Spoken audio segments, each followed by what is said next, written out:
This prediction of a 10 to 15% correction in the Hong Kong property market, are you seeing that that's likely to happen by first half 19?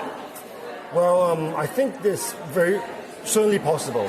As you know, Hong Kong market has been going up for the last 10, 15 years non-stop, and it's pretty much at all-time high and also the highest in the world as well.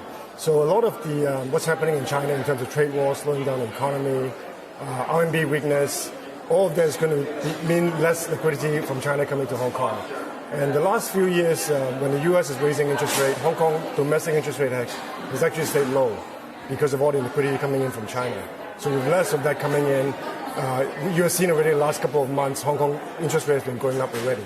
So with interest rate going up, less money coming in from China, I think it's very possible there will be a correction. So does that mean that you remain a buyer in that area? You wait a little while until prices drop?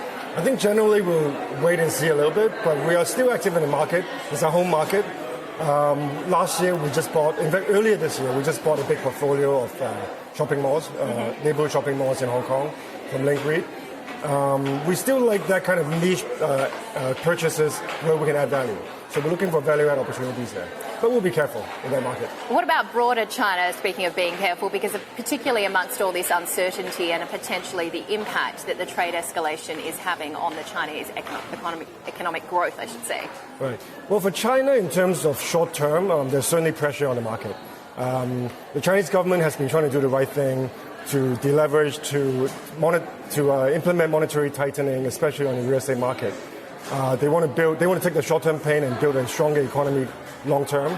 But with the trade war, the economy will be put under pressure. They may be forced to reverse course, and that may have some longer-term implications. But because of the deleveraging that the government is doing, you have been seeing some pressure in the real estate market already. You have seen land sales going down, and in some cities even seeing land auction failing, which has been quite rare in China. And another thing that's concerning is a lot of listed real estate companies has bonds coming up for refinancing. So that could be a daunting task if the economy continues to go this way. But long term, I think we still like China. All the fundamentals, drivers like urbanization, like middle class growth, like disposable income growth and domestic consumption, those are all still intact. And sectors like logistics warehouse, well supported by growth in e-commerce. Some things that we'll be investing in, like outlet malls, which is kind of in the sweet spot of domestic consumption and domestic tourism. Those will do well. Sectors related to healthcare, education, those will continue to do well. So these are the areas that we like and we'll invest in. And across all tiers of the cities, tier 1, tier 2, tier 3, or do you like specific areas? So obviously the tier 1 cities, Beijing, Shanghai, Shenzhen, Guangzhou, those will do very well. Greater Bay Area, where the government is putting in a lot of infrastructure, that area will do very well. I think, in fact, we think that's going to be one of the best areas in the world as a general area to invest in. But there are also other areas coming up like Hangzhou, which is benefiting a lot from tech firms' growth. Also other big tier 2 cities like Chengdu also doing well. So certain tier 2 cities are going to rise up as stars in the next cycle. What about here in the Lion City? When you last spoke to Bloomberg in December, you said you were quite active in Singapore. Is that still the case? You're still looking for opportunity? Absolutely. I think, in fact, Singapore is interesting because it is the only major market in all of Asia that actually went down in value, in real estate value. I think residential market actually went down 25%.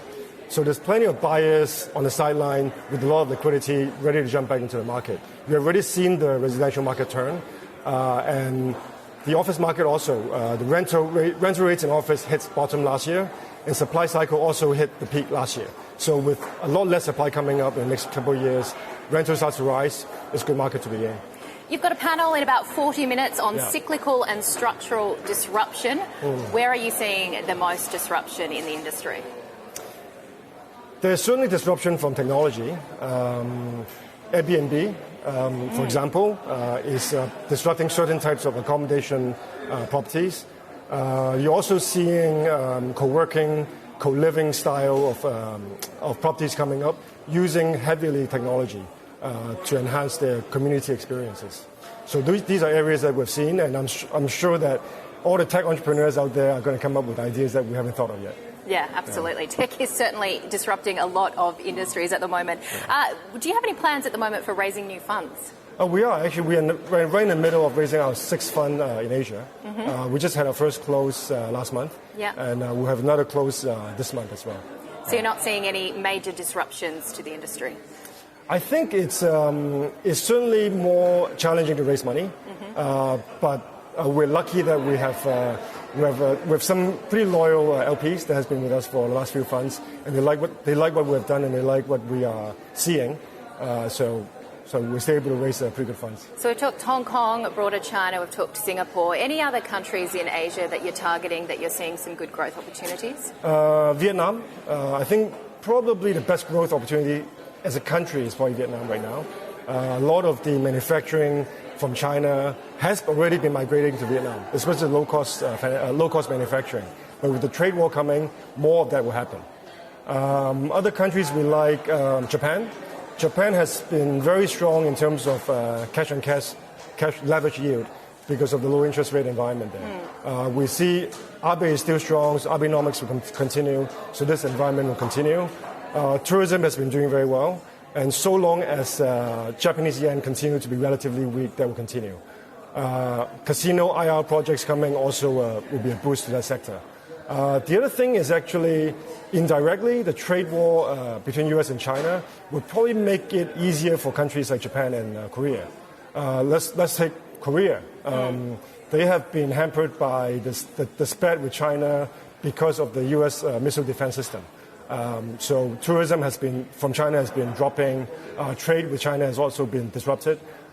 With trade war going on in the U.S., I think China is going to want more friends rather than enemies, especially around their neighbors. So I see that trade and tourism situation with Korea normalizing. That's going to benefit that country. And also with Japan, you're probably going to see less territorial disputes as well because of the same thing. Yeah, it's interesting to see so many opportunities amongst all this uncertainty. What about some of the risks facing the private equity sector?